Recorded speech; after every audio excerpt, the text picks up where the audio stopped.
While courtrooms are meant to be places of order and conflict resolution, some people can turn them into showgrounds for their drama. From convicts attacking a judge, even their own attorney, the following are some of the most dangerous courtroom moments to ever be recorded. Of all the murders ever committed in history, the one of Shad Therian by his girlfriend, Taylor Schabusiness, has to be the most insane and chilling one ever. This is Taylor Schabusiness, who is on trial for murdering her boyfriend. According to reports, Taylor, 25, killed and dismembered Shad Therian in an intimate sexual act motivated by drugs. The 24-year-old's mutilated body was discovered in his mother's basement after he was strangled with a metal chain. Shad's head was cut off and placed in a bucket, while other body parts were stored in cardboard boxes and plastic bags. Following her discovery of the horrific situation, Shad's mother, Tara, dialed 911. Very positive, my son's head is in a bucket. I know something. My name's on the motion. What makes you think that? Because I looked in the bucket. What did you see? Exactly what I told you. Okay, where's the rest of the body at? No idea. Upon arrival, the cops immediately found bloodied shoe prints outside the house. Hey. Is this blood? Does this look like blood to you? Or am I just tripping? Bloody footprint? You see this right here? Could possibly be blood. But it wasn't until they were inside the house that they discovered the true horror of the crime. I had Officer Plunky come downstairs and just verify we had in fact found a human head in the bucket. And then we started to notify a supervisor and then ask for additional units. Taylor was immediately arrested. Hi, Taylor. How's it going? Officer Russell with the Green Bay Police Department. Just make sure you ain't got nothing on you here.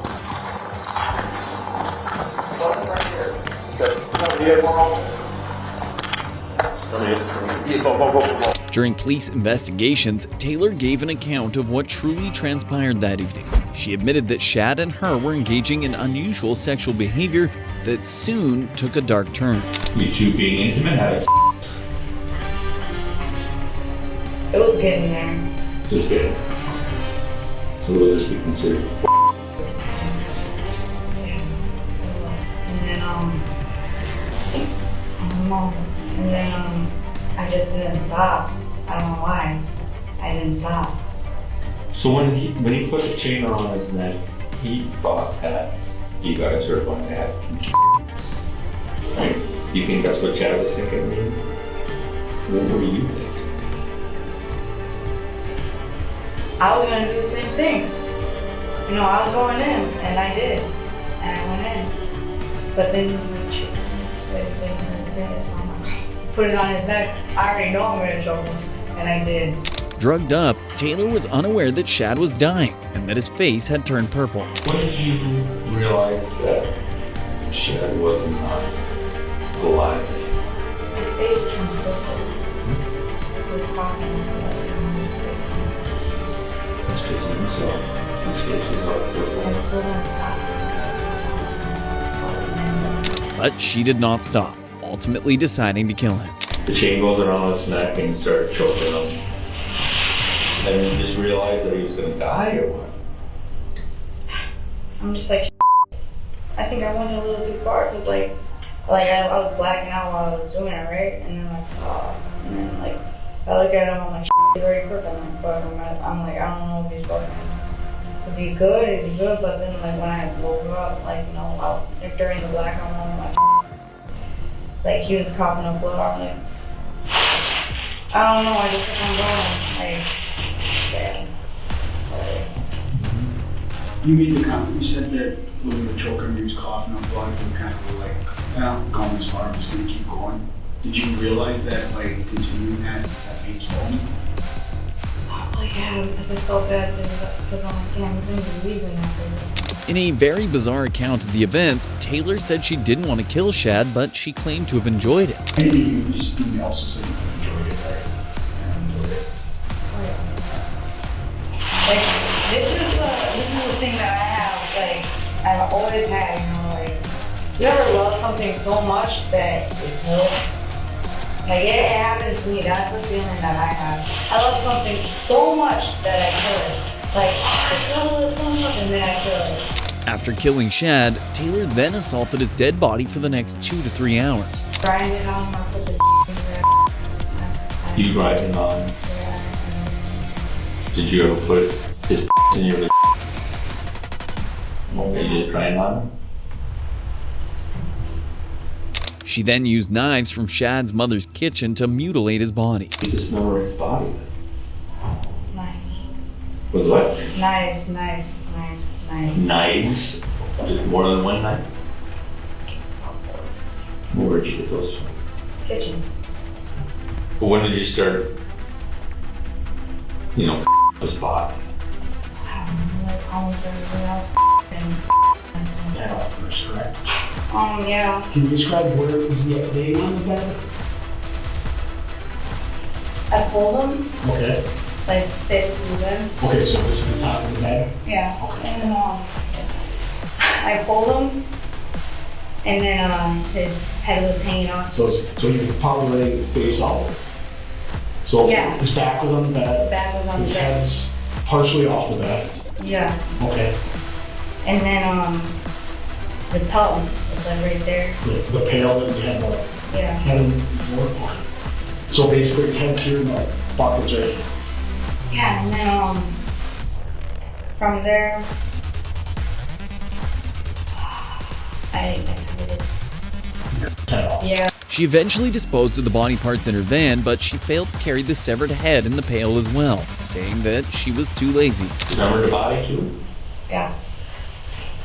Well, what did you do with the body parts? Basement, upstairs, downstairs? Absolutely in the basement. I was gonna bring it. And then I know I forgot the head. I wanted the head. I got lazy. Taylor was charged with third-degree sexual assault, first-degree intentional homicide, and the abuse of a corpse. Investigators spoke in court about what they found at the crime scene. Beyond the stack of mattresses, there appeared to be blood on the floor and then small chunks of human flesh. There was a human head, there was genitalia in the bucket. Let me stop you there. What do you mean genitalia? What I would recognize as a and testicles. The skin, soft tissues, and muscle had been removed from the bone so that it was largely stripped down to the bone itself. The back has been largely flayed and defleshed. In other words, the skin of the back has been removed. Also, the muscles of the back have been removed so that we have exposed rib cage. Even though Taylor's crimes were horrific, what she did next in court still shocked everyone present. Taylor attacked her defense attorney before being arrested by a sheriff's officer. She was made to spend the rest of the trial wearing chains and a spit mask because of her aggressive demeanor and courtroom antics. Shad's loved ones had the opportunity to speak with his killer face-to-face during her sentencing. There's help out there. And if you take the path to go get the help, you wouldn't be in this situation right now. None of us would be in this situation. But to take the cowardly path that you did and to make other people suffer because you were suffering is pretty shitty. So that name Taylor Schabusiness fits you well. And I'm not a praying man, but after Judge Walsh here sentenced you today, I will pray that you meet the same fate as your idealistic Jeffrey Dahmer. So have a good life, business. Shad's own father took the stand and got the chance to speak directly to his son's murderer. In a shocking turn of events, he forgave Taylor and even hoped she would get out of prison at some point. Taylor, I just wanted to say that I forgive you for what you done to my son. Yeah, you made a bad choice, and now you have to live with it. But I'm gonna miss Shad. He was a wonderful child too. Growing up, just mild-mannered and just happy, and I know you made a bad choice, and like I said, I forgive you, and I'm gonna ask the judge if you can, if she can see the streets again sometime, But the judge showed none of that sympathy. This crime offends human decency, it offends human dignity, it offends the human community. It really does. Taylor was convicted and sentenced to life imprisonment without the possibility of parole. In 22 CF 363, count 1. That's the first-degree intentional homicide as a repeater. It's a Class A felony. I'm going to impose life imprisonment without the possibility of extended supervision. Just when you thought Taylor's crimes and behavior in court were the epitome of drama, another convict surpasses her. 35-year-old Manson Bryant is facing charges for multiple crimes in Ohio, including robbery and abduction. I have the ability to pay restitution. Fuck your courtroom, you racist ass bitch! Fuck your courtroom, man! You racist as fuck! Reports stated that Bryant and another defendant were taken into custody after forcing their way through a trailer home's window and robbing the resident while holding him at gunpoint. At his sentencing, Bryant appeared before Judge Eugene Lucci in what turned out not to be the first time. Before this time that I had him, I put him in prison for 4 years for a robbery. He acted out briefly on his way out of the courtroom, and I just let it go. Bryant was given a chance to address the court. Thank you for the opportunity and afforded by the day in court, and I respect the decisions that the juries have made. I alone have the power to end the cycle of incarceration, and all I ask is for you to give me a meaningful opportunity to still make something out of my life, sir. He begged Judge Lucci for another chance at life. All I ask is for you to give me a meaningful opportunity to still make something out of my life, sir. I don't want to die in prison, sir. I'm not a bad person, sir. I do have a good problem. You know, I've been in front of you multiple times. I respect you. I respect the decision that you made. Now it was time for Bryant to know his sentence. By the gun spec on count 1, followed by the gun spec on count 3, followed by count 1, followed by count 2, for a total of 22 years with credit for 231 days. That being said, if you believe Bryant was genuinely sorry for his mistake, you are gravely mistaken. He snapped as soon as the judge finished reading his sentence. To pay restitution. Courtroom, man! You racist! You racist! 22 years! You ain't Danny Sturgeon, Lisa Sturgeon told me about that bullshit. Actually, remember when I you had or something more? You never gave me probation. Wait a minute. You never gave me a chance. When I said that you had a certain amount of remorse, I was mistaken. The court determines maximum imprisonment is needed. Bryant had originally been given a 22-year prison term, but Judge Lucci changed his mind after witnessing his shocking outburst. The court determines that the defendant has shown no remorse whatsoever. I was giving him remorse, a certain amount of remorse in mitigation of the sentence.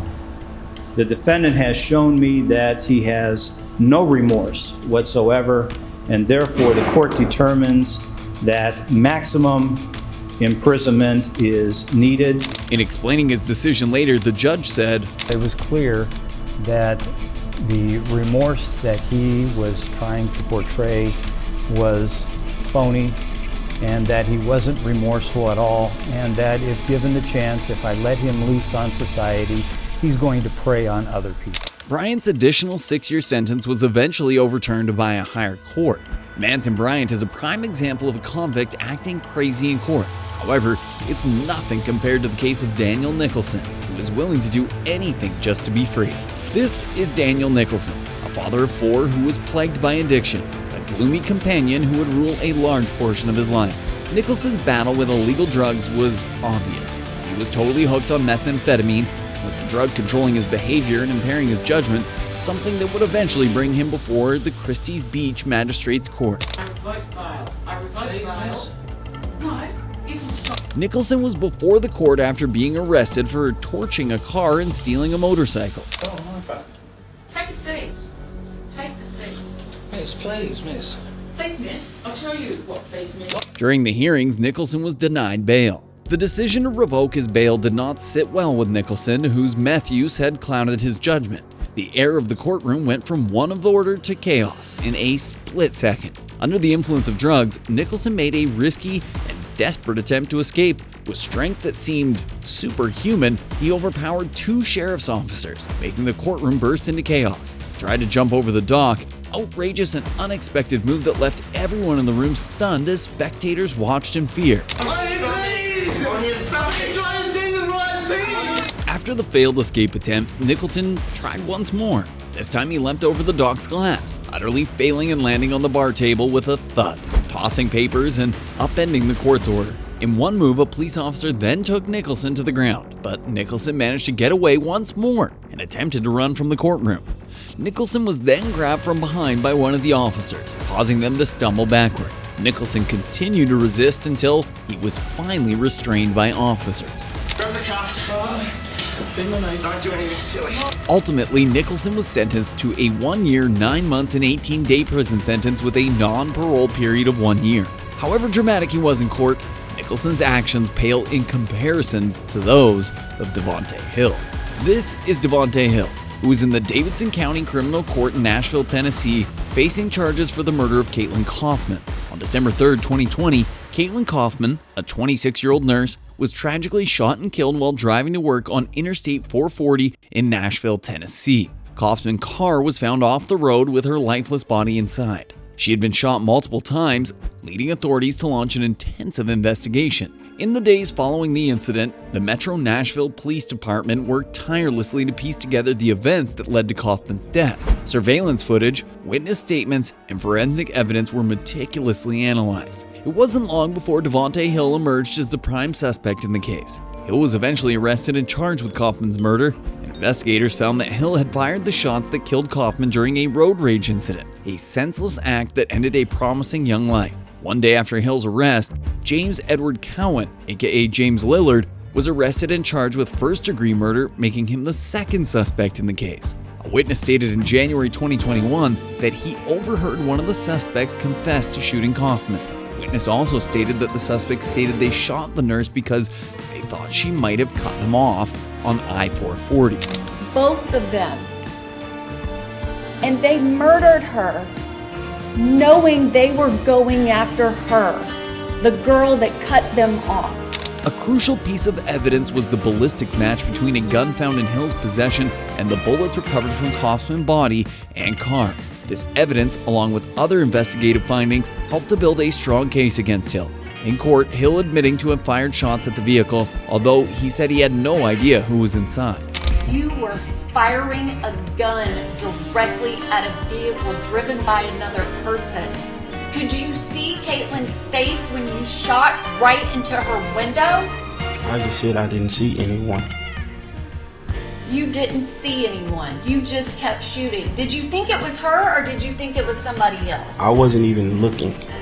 I just, in the midst of us driving, or him driving, and swerve around her, I just grabbed the gun and started shooting. I didn't look at anything. I didn't look at anyone, so I couldn't tell you who I saw or what I saw.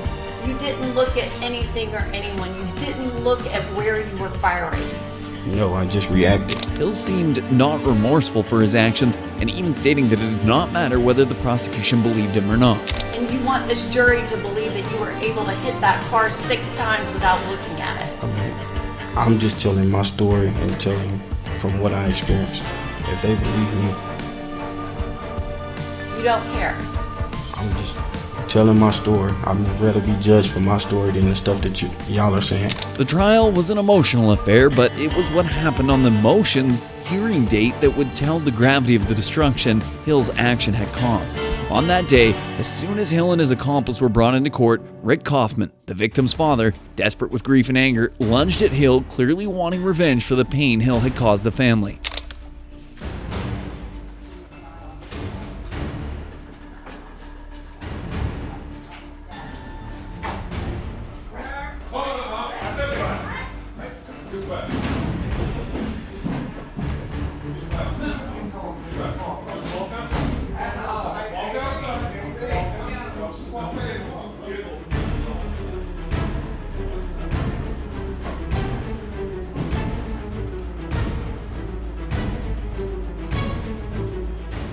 Devaunte Hill was sentenced to 25 years in prison for the murder of Caitlin Kaufman.